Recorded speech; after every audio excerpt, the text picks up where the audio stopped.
Hi, thanks everyone for coming. I'm going to run through a little talk that I did recently at a conference in Orlando, which was aimed at the kind of pharmaceutical industry, specialists in patient recruitment. I'm just going to retell some of the bits and pieces from that. It's only a short talk, about 10 minutes, so hopefully fly through kind of pretty quickly. And it's a bit of a teaser for some of the things that we'll be presenting when the white paper launch in about a month's time. So the topic of the talk was talking to patients like people, which is something in the clinical trial industry that's not done very often. So I'll kind of introduce you. I started off with a quote from a guy called Alberto Bria. It's a slight twist on probably something you've seen shared quite a lot online. People talk a lot about Netflix and Uber and Amazon and how they've disrupted business. And often it's kind of talked about as a kind of digital kind of disruption and how technology has transformed business. I think what he highlighted quite nicely is how in this day and age, actually building your business around customers is almost as important as the technology. Technology has enabled that, but really businesses that have understood that customers now have much more control over their lives. Technology has enabled that, and social media has given us kind of more control and more kind of power to influence businesses.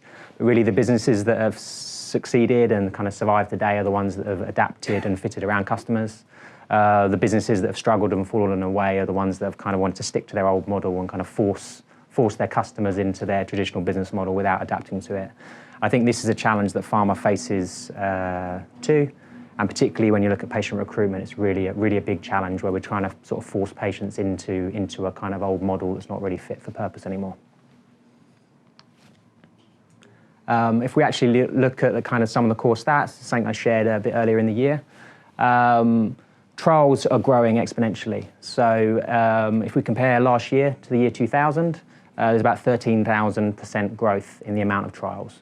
Equates to about, I think, 2,000 about 18 years ago to about 250,000-ish this year. So it's huge growth. This has completely transformed the challenge when it comes to finding patients. People and patients haven't grown at the same rate. So trials are competing for a smaller set of patients, and where patients used to just kind of fall into trials because there were only so many trials and so many patients needed, there's now a huge competition between drug companies to find the same patients to get them in. Combine that with the complete change in the way that we make our own decisions in life. It's not just affected the way that we make choices as consumers, but with our healthcare. I'm sure we're all familiar in this room how people now use the internet, use their own research. They don't just go to the doctor and wait for the doctor to tell them what to do, taking much more control over their own healthcare. And that combined with the kind of exponential growth has led to a pretty bad stat, which is that about 70% of trials are failing to get patients in on time, which has a huge impact on the pharma companies. If you factor in that for each day that a drug is late getting to market, can cost in the region of 600,000 to 8 million in lost sales per day. So it's huge, not only from a cost to people waiting for the drugs that may help them, but the financial cost of pharmaceutical companies is huge as well. When we actually look at the clinical trial journey from a patient's point of view, it's not something that's done a lot. Often clinical trials are designed by scientists sitting in rooms thinking about the tests that they'd like people to go through. They're not often mapped out and looked at from a patient's point of view. This is a really simple kind of work through what the journey is, but there's a huge amount of hurdles put in the way. It starts with the fact it's almost impossible to find information about trials. It's almost, if you want to find one, it's hard to kind of find any information about what they are, how they work, which one would be right for you.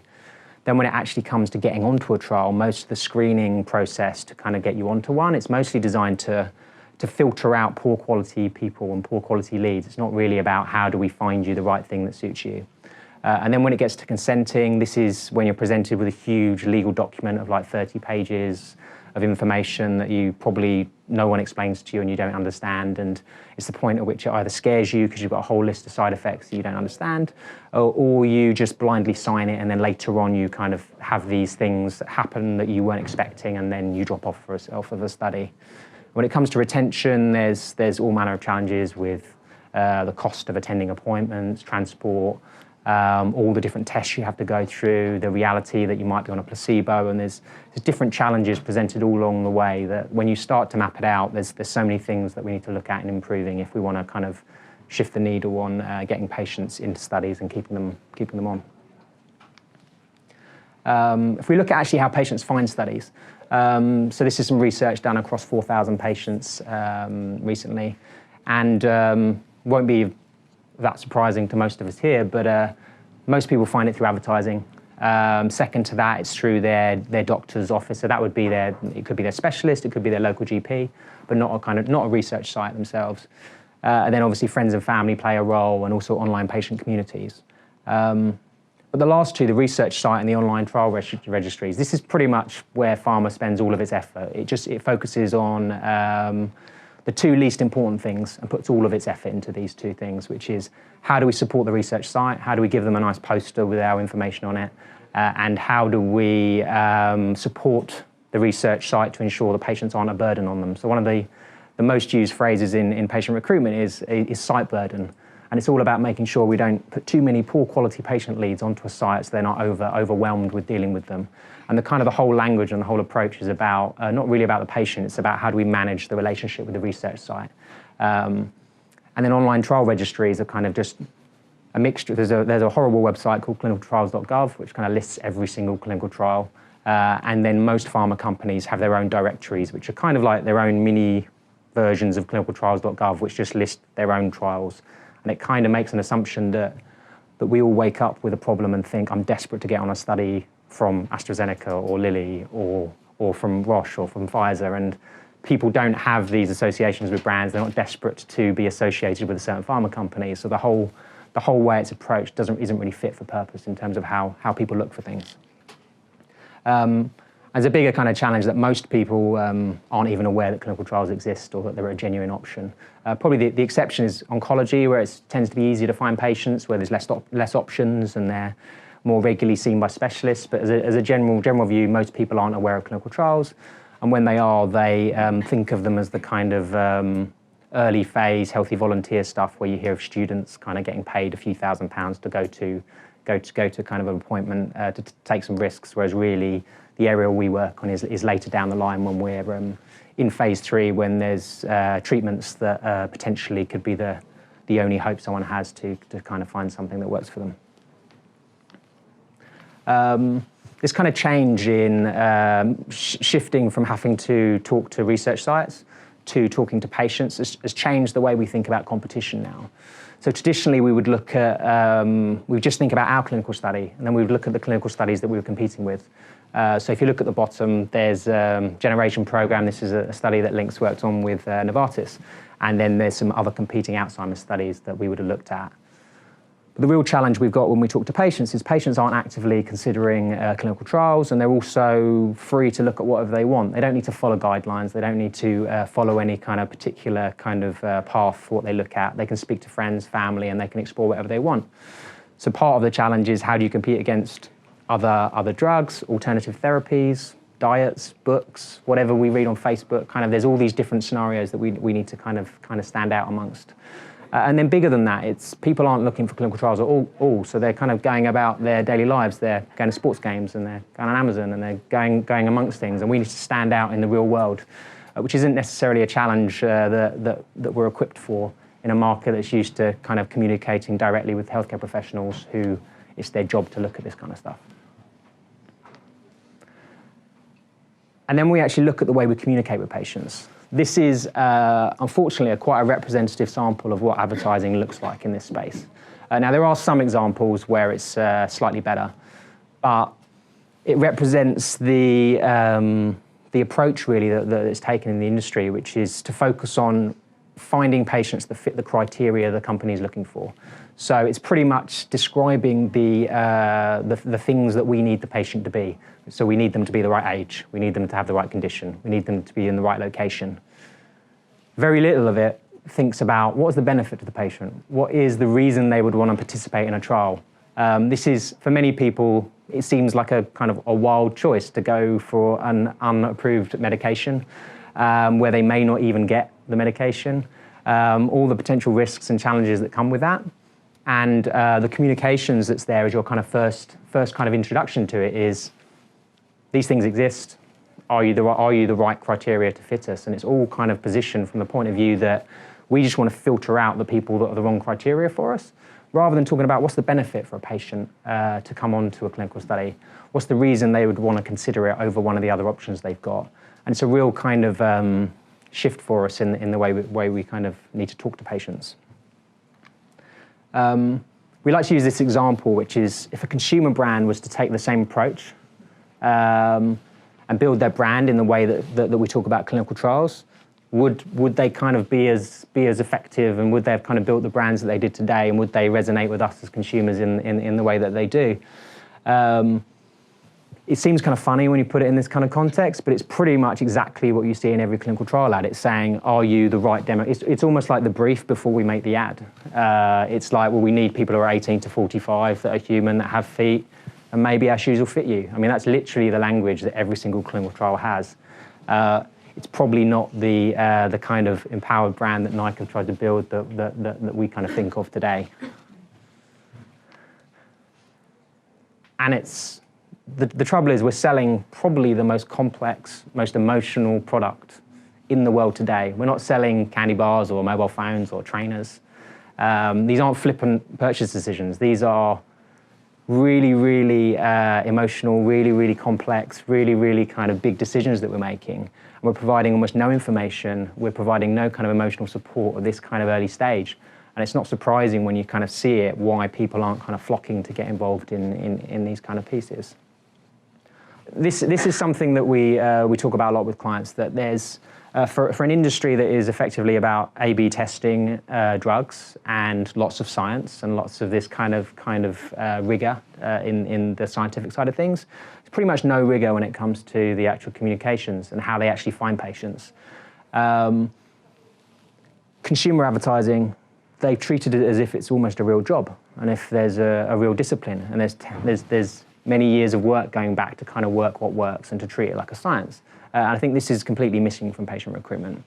I've got a couple of charts just from a really good paper which was written by Les Burnett and Peter Field. They are well-known econometrics kind of specialists, and they did a piece of work for the IPA. They produced a paper called The Long and the Short of It. And what they did was it was kind of like a meta-analysis of 10 years worth of advertising campaigns, where they looked at effectiveness papers and they kind of analysed kind of consistent facts amongst them, and looked at some of the consistencies within it to kind of create a set of rules of kind of where you could start with what things work and how they work differently, looking at media, looking at communications. This is just one of the charts which was looking at the how brand building activity and kind of bigger emotional creative campaigns work when kind of paired along the kind of more direct selling approach. I would say all of the clinical trial ads are what you'd consider a direct selling ad. They're just trying to get you to complete your purchase of a trial straight away. They're trying to just tell you right now to sign up. Whereas a lot of the advertising we see kind of in the consumer world is brand building, talking about bigger emotional kind of things, not trying to initiate that sale immediately. And when they actually looked at all of the papers, what they saw is that when people are doing the direct selling approach, when you spend money on that, you get some sales, and then when you stop, they go away, and then you spend money again, you get some sales, and it goes away.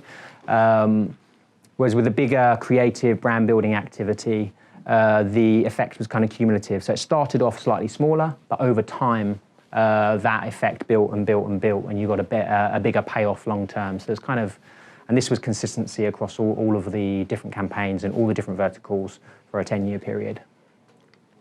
They even found a kind of perfect balance of how that can be split. So this is a kind of general rule, which is that 60% kind of big creative, emotional kind of campaigns mixed with 40% of the direct selling piece is the perfect mix to get the most kind of response for your budget. So there's a lot of kind of thinking behind this, and we look in patient recruitment, pretty much 100% is spent in the area that's considered the least effective. So kind of when we get into the kind of communication science piece of it, it's really lacking in this kind of space.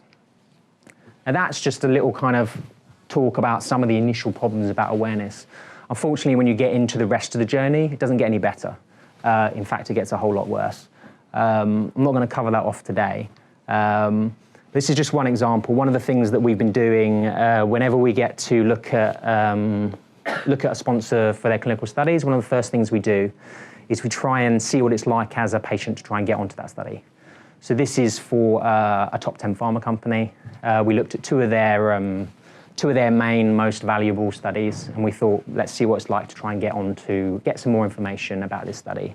What you generally go is you go to their generic trial listing website. It tells you the condition, it tells you the criteria, it tells you some vague location information, but no particular reason why you choose this over another trial, no explanation of what trials are, how they work, any of the kind of concerns that you may have as a person that's never taken part in a trial before. So a normal thing to do in that situation might be to phone the number and try and find out a bit more information about it. So we tried to get in touch. We phoned up for one trial. We spent 8 days. We spoke to 8 different people. We called 7 different numbers across 3 different companies in 2 continents, went to 3 separate websites. We sent 2 emails, and we, through that period, still received no information, no answers. Generally, when you try and get in touch, it's a system designed to try and filter out the wrong people, rather than a system designed to try and provide information to help guide you through a process. This is a company that has tens of billions of pounds next year relying on their pipeline converting. Their trials are running behind, and yet it's nearly impossible to even get information about one of their trials, let alone to try and get onto one. I'd like to say this is a unique scenario, but we've done the same exercise for 5 or 6 of the top 10 pharma companies, and it's consistent across all of them. So there really is, although there's this kind of huge problem, and on the surface it looks hugely sophisticated, there's just a complete lack of design around the kind of patient-customer experience. And if we think a bit more like a consumer brand and about how they treat customers and how they think about that customer experience and how they guide them through the information, for something as flippant as a mobile phone or a can of Coke or a pair of trainers, for something as complex as this, we need to think much more about how we treat patients much more like people and kind of guide them through that journey. This has kind of been an exercise we've been exploring a lot more in the white paper for this year. So on the 3rd of May, we'll be launching internally Patient Centricity On Trial, which is our kind of exploration of this in a kind of more thorough sense. We've spoken to patients and doctors and pharma companies and explored some of the companies that are doing interesting work in this space and looking about who's challenging improving the patient journey through trials. And we're going to launch it publicly on the 20th of May, which is International Clinical Trials Day. So hopefully see you there. That is my quick snapshot. If anyone's got any questions, happy to take them.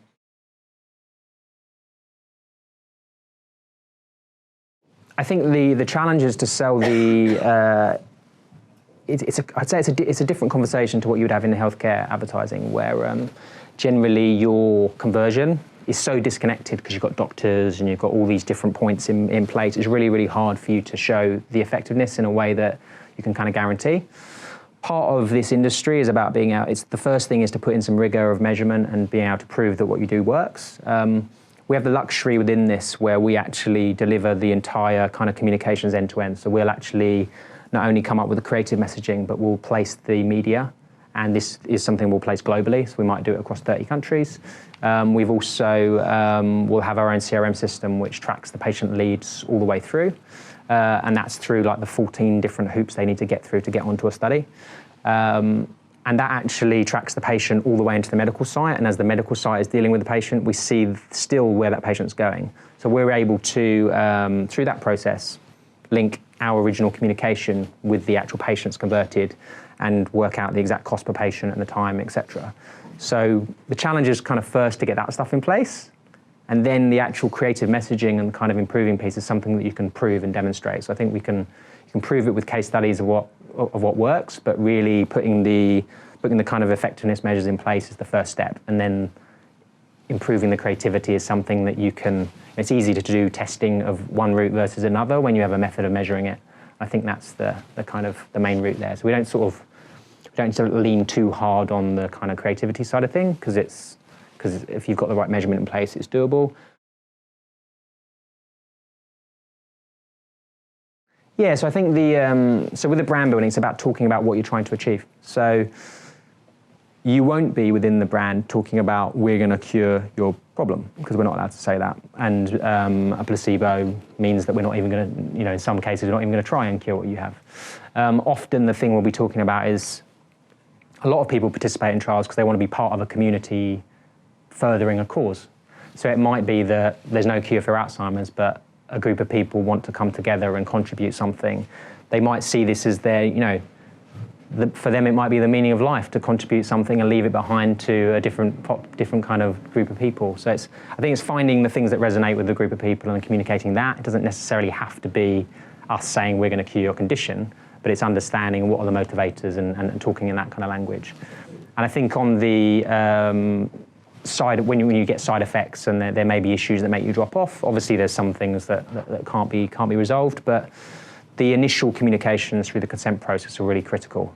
If you tell someone they're going to experience side effects, if they understand it and if you explain it, it's much less shocking when it happens.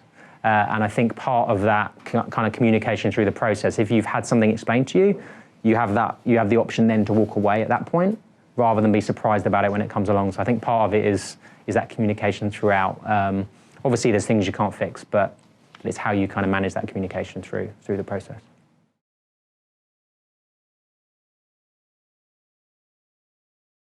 It's a bit of a balance. So I think for us, Faze has to operate differently to kind of the average creative agency, that we need to solve a lot of the problems we create. So we've actually built our own remote call center.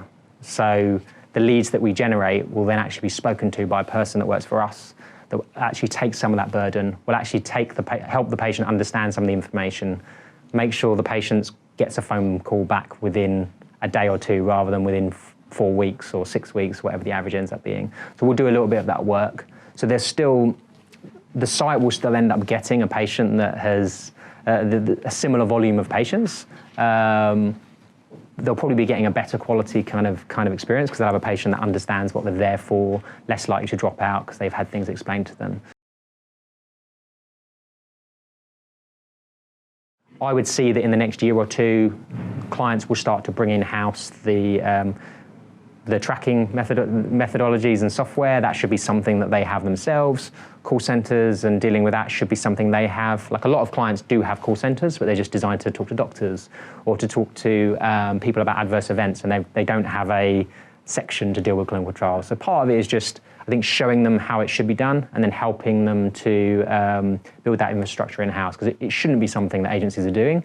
It just has to be something we do in the short term to kind of to work with clients and kind of guide them through. But I see part of Faze's job is to consult with clients and help them to build that infrastructure so they don't need to rely on agencies and they can start to be more specialist in what they do.